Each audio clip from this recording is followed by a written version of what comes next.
Shalom saudara-saudari yang terkasih di dalam Tuhan. Kita bersyukur kepada Tuhan karena kita ada sampai saat ini. Itu semua karena Tuhan. Baiklah saudara-saudari yang terkasih dalam Tuhan, kita akan mendengarkan kebenaran firman Tuhan yang tertulis di dalam Alkitab, Matius 26 ayat 36 sampai 46. Saya akan membacakannya untuk kita semua.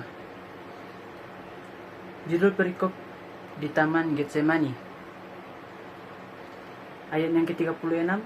Maka sampailah Yesus bersama-sama murid-muridnya ke suatu tempat yang bernama Getsemani. Lalu ia berkata kepada murid-muridnya, "Duduklah di sini, sementara aku pergi ke sana untuk berdoa." Dan ia membawa Petrus dan kedua anak Zebedeus sertanya. Maka mulailah ia merasa sedih dan gentar. Lalu katanya kepada mereka, "Hatiku sangat sedih, seperti mau mati rasanya. Tinggallah di sini dan berjaga-jagalah dengan aku." Maka ia maju sedikit, lalu sujud dan berdoa. Katanya, "Ya Bapakku, jikalau sekiranya mungkin, biarlah cawan ini lalu daripadaku. Tetapi janganlah seperti yang kukehendaki, melainkan seperti yang Engkau kehendaki." Setelah itu ia kembali kepada murid-muridnya itu dan mendapati mereka sedang tidur. Dan ia berkata kepada Petrus, "Tidaklah kamu sanggup berjaga-jaga 1 malam, 1 jam dengan aku? Berjaga-jagalah dan berdoalah, supaya kamu jangan jatuh ke dalam pencobaan. Roh memang penurut, tetapi daging lemah. Berjaga-jagalah dan berdoalah, supaya kamu jangan jatuh ke dalam pencobaan." Ayat 42. Lalu ia pergi untuk kedua kalinya dan berdoa katanya, "Ya Bapakku, jikalau cawan ini tidak mungkin lalu, kecuali apabila aku meminumnya, jadilah kehendak-Mu." Dan ketika ia kembali pula, ia mendapati mereka sedang tidur, sebab mata mereka sudah berat. Lalu membiarkan mereka di situ, lalu pergi dan berdoa untuk ketiga kalinya dan mengucap doa yang itu juga. Sesudah itu ia datang kepada murid-muridnya dan berkata kepada mereka, "Tidurlah sekarang dan istirahatlah. Lihat, saatnya sudah tiba, bahwa Anak Manusia diserahkan ke tangan orang-orang berdosa. Bangunlah, marilah kita pergi, Dia yang menyerahkan aku sudah dekat." Saudara-saudari yang terkasih dalam Tuhan, sekian dari pembacaan firman Tuhan kita pada hari ini. Baiklah, saudara-saudari yang terkasih dalam Tuhan, saya ambil tema kita pada hari ini adalah jadilah kehendak-Mu. Saudara-saudari yang terkasih dalam Tuhan, bila kita menaati Allah, maka kita akan mengalami anugerah Allah.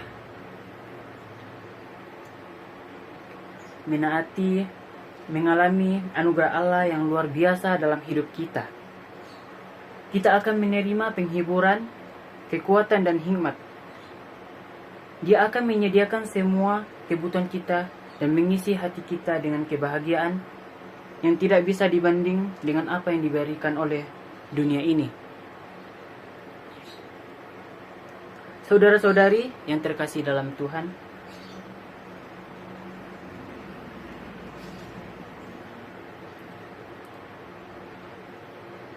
dengan kebahagiaan atau yang terkasih dalam Tuhan, kita akan melihat teladan Tuhan Yesus. Kita akan melihat bagaimana prosesnya ketika Kristus menaati Allah. Ada beberapa yang penting. Yang pertama, berdoa dengan jujur, menyerahkan kehendak kita. Saya pernah mendengar perkataan begini, syarat supaya doa kita dikabulkan oleh Allah adalah jujur dan tulus. Apa betul demikian? Kejujuran dalam doa kita tidak dapat memaksa Allah untuk mengabulkan yang kita mohon. Allah tetaplah Allah. Dia mempunyai rencana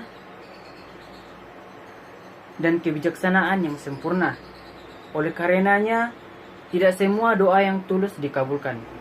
Jangan kaget, memang begitu. Setidaknya didoakan Yesus di Taman Getsemani yang tertulis di kitab Matius 26 ayat 39. Maka ia maju sedikit lalu sujud dan berdoa, katanya, "Ya Bapakku, jikalau sekiranya mungkin, biarlah cawan ini berlalu daripadaku. Tetapi janganlah seperti yang kukehendaki, melainkan seperti yang Engkau kehendaki." Apakah doa ini kurang jujur? Saudara-saudari yang terkasih dalam Tuhan, doa kita ini ialah sangat jujur. Sebagai manusia yang sudah tahu nasib yang akan menimpa dirinya, Yesus sangat berharap dibebaskan dari penderitaan. Itu adalah doa yang sangat jujur. Dengan sangat jelas, dia mengesampingkan kehendaknya sendiri dan menjunjung tinggi apa yang dikehendaki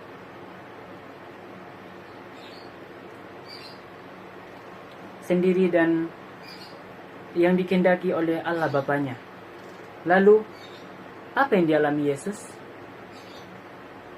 Boleh dikatakan, doa permohonannya tidak dikabulkan. Jadi, saudara-saudari, jangan berharap melebihi Yesus dan bisa memaksa Allah Bapamu dengan kejujuran. Ada beberapa hal yang penting dalam doa. Yang pertama, kejujuran atau jujur. Katakan kepada Allah dengan jujur, "Saya menginginkan ini, saya tidak dapat melakukan ini." Inilah yang Yesus lakukan. Dalam Matius 26 ayat 36, Kristus membuka hatinya terhadap penderitaan yang akan dijalaninya. Penderitaan yang Yesus pikul di Taman Getsemani berat karena keterpisahannya dari Allah Bapa. Seolah-olah Tuhan Yesus berkata, "Aku tidak bisa melakukan ini." Itulah yang Yesus katakan di dalam Matius 26 ayat 36 ini. Disinilah dia membuka hatinya. Hal yang sangat menyakitkan dalam pergumulan Kristus di Taman Getsemani adalah keterpisahan dari Allah. Keterpisahan dari Allah Bapanya. Hal itu yang lebih berat dari ejekan, ditertawakan, dikutuk oleh manusia, bahkan lebih daripada diludahi oleh manusia. Itu lebih daripada duri, daripada cambuk, yang ayatnya ke-38. Saudara-saudari yang terkasih dalam Tuhan, kita mungkin bertanya-tanya.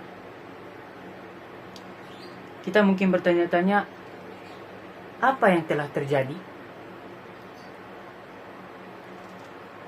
Tuhan Yesus yang bisa menangani berbagai masalah. Lalu mengapa pada saat-saat seperti ini demikian sedih dan ketakutan? Di dalam kemanusiaannya, dia memang mengalami kesedihan dan ketakutan ini. Dia berdoa dalam ayat 39, "Aku tidak bisa melakukan ini." Yesus memang menghendaki untuk pergi ke salib. Salib itu sudah semakin dekat dan dia harus naik ke salib itu. Tetapi, kenapa? Pada waktu pergumulan di Taman Getsemani, dia berkata, "Iya Bapakku, jikalau sekiranya mungkin, biarlah cawan ini lalu daripadaku." Kristus jujur dengan dirinya dan kepada Allah Bapa. Kalau memang ada cara lain, kalau memungkinkan, dia tidak perlu naik ke salib. Walaupun memang pada awalnya dia sudah berkomitmen untuk naik ke atas kayu salib. Hal ini sama dengan seorang yang akan dioperasi. Orang tersebut sudah oke untuk dioperasi. Jadwal operasi pun sudah dijadwalkan. Tiba-tiba saudara datang ke rumah sakit menjalani masa-masa persiapan. Tapi, pada waktu berada di ruang operasi yang dingin, penuh dengan peralatan dan dokter yang menutup mulut didampingi suster, saudara kemudian menjadi lemas dan berkata, "Saya tidak sanggup menjalani operasi ini. Jikalau sekiranya mungkin, kiranya operasi ini tidak perlu dilakukan." Nah, itu keinginan saudara karena besarnya kegentaran yang saudara yang sedang alami ini. Begitu juga dengan Tuhan Yesus. Tuhan Yesus juga menghadapi kegentaran yang besar itu. dia sudah berkomitmen, tetapi ada sebuah kegentaran yang besar menghadapi kayu salib, sehingga dia berdoa dengan jujur dan berkata, "Ya Bapakku, jikalau sekiranya mungkin, biarlah cawan ini lalu daripadaku."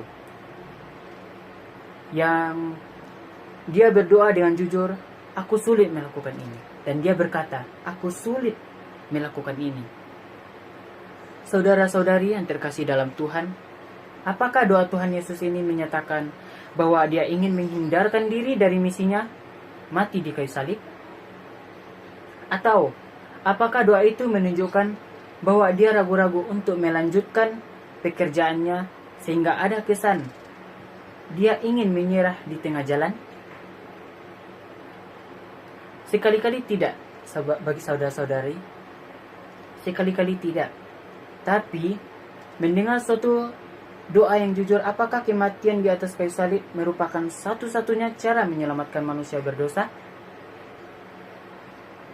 Doa Tuhan Yesus menjadi contoh dari seseorang yang jujur dan terbuka terhadap Allah. Menurut yang saya dengar dari buku William Barclay yang berkata, bukanlah suatu hal yang salah bila kita mengungkapkan perasaan kita yang sesungguhnya terhadap Allah. Nah, saudara-saudari yang terkasih dalam Tuhan, di situ kita melihat bahwa hanya mereka yang jujur terhadap masalah baru dapat jujur terhadap diri sendiri dan sesamanya. Hanya mereka yang terbuka terhadap Allah baru dapat terbuka terhadap diri sendiri dan sesamanya. Apakah saudara-saudari pernah merasa seperti itu? Apakah Anda pernah berpikir, "Tuhan, aku tidak bisa melakukan ini. Saya tidak bisa melakukan pelayanan ini." Atau aku tidak bisa menghadapi lagi orang yang menyebalkan ini. Atau saya tidak bisa menghadapi masalah ini. Saya tidak bisa menanggung kesulitan ekonomi ini. Hal apa yang paling sulit yang saudara tidak bisa tanggung? Pekerjaan, keluarga, hubungan dengan orang lain, gereja, dan pelayanan? Saudara-saudari, jangan putus asa. Anda perlu melakukan apa yang Tuhan lakukan dengan yakin dan berdoa, dengan bukan suatu hal yang salah mengungkapkan perasaan kita, bukan suatu hal yang salah mengungkapkan perasaan kita yang sesungguhnya di hadapan Allah. Tuhan tahu apa yang ada di dalam hati kita. Yang kedua, itu yang pertama. Yang kedua, jadilah kehendakmu. Setelah Tuhan Yesus berdoa selama 1 jam, mengungkapkan dengan jujur apa yang ada di hatinya, di mana isi doanya adalah, kalau memungkinkan cawan ini lalu. Selama 1 jam itu Tuhan Yesus sudah bergumul dalam doa yang jujur. Kemudian dia beranjak dan pergi, murid-muridnya tertidur. Dia kembali lagi berdoa. Doanya yang kedua ini bukan lagi doa yang jujur, tetapi sebuah doa penyerahan. Doa yang menyatakan bersedia menaati kehendak Tuhan. Doa Tuhan Yesus yang kedua berbunyi seperti ini di dalam Matius 26 ayat 42. Lalu ia pergi untuk kedua kalinya dan berdoa, katanya, "Ya Bapakku, jikalau cawan ini tidak mungkin lalu, kecuali apabila aku meminumnya, jadilah kehendak-Mu." Saudara-saudari yang terkasih dalam Tuhan, di situ terdapat penekanan. Penekanannya adalah bukan pada biarlah cawan ini lalu, tetapi pada kata jadilah kehendak-Mu. Inilah inti dari ketaatan yang benar, dan disinilah sebuah kemenangan rohani mulai diperoleh. Di sinilah sukacita akan kita alami jika bisa menerima kehendak Tuhan. Saudara-saudari yang terkasih dalam Tuhan, jika kita mengatakan jadilah kehendak-Mu, memang mudah, tetapi sulit untuk dilakukan dan diterima. Kalau kehendak Tuhan benar-benar terjadi dalam hidup kita, apa yang kita lakukan? Dengan mengatakan kata jadilah kehendak-Mu, sangat mudah. Kalau kehendak Tuhan sesuai dengan keinginan kita, bisa dengan sukacita mengatakan jadilah kehendak-Mu Tuhan. Kalau saya tahu bahwa saya akan mendapatkan apa yang saya inginkan, maka doa saya jadilah kehendak-Mu tidak akan menjadi masalah buat saya. Yang ketiga, tetaplah konsisten di dalam doa. Jadilah kehendak-Mu. Saudara-saudari yang terkasih dalam Tuhan, Tuhan Yesus tetap konsisten dalam pernyataan doanya. Dia sampai 3 kali. Dia sampai 3 kali mengucapkan doa yang sama, jadilah kehendak-Mu. Dia tetap konsisten. Doa jadilah kehendak-Mu harus konsisten didoakan. Biasanya, hari ini kita mengatakan jadilah kehendak-Mu. Tetapi, kemudian esok ada perubahan. Kita minta lagi supaya kehendak kita yang jadi. Kehendak kita yang terjadi. Itu berarti doa, jadilah kehendak-Mu masih berada dalam tahap di otak kita. Doa itu belum masuk hati kita. Doa sesudah merubah diri kita kalau kita berdoa dengan konsisten. Jadilah kehendak-Mu itu, kita seringkali berpikir bahwa doa yang penuh dosa itu adalah doa yang mengubah keadaan kita. Memang, itu adalah doa yang penuh kuasa. Tetapi, doa itu akan lebih penuh kuasa kalau dijadikan kehendak-Mu dijadikan oleh kehendak Tuhan. Jawaban yang paling besar dari sebuah doa adalah ketika Allah mengubah diri kita menjadi sesuai dengan kehendak-Nya. Nah, saudara-saudari yang terkasih dalam Tuhan,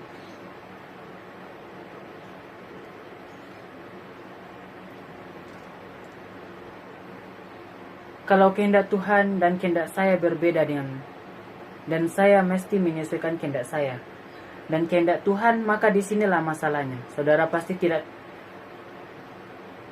tidak tahu bahwa Tuhan, maka disinilah masalahnya. Saudara pasti akan terburu-buru mengatakan, jadilah kehendak-Mu Tuhan.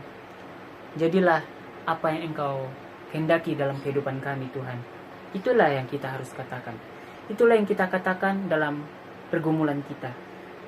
Tapi kenyataannya memang kehendak kita tidak selalu sama dengan kehendak Tuhan.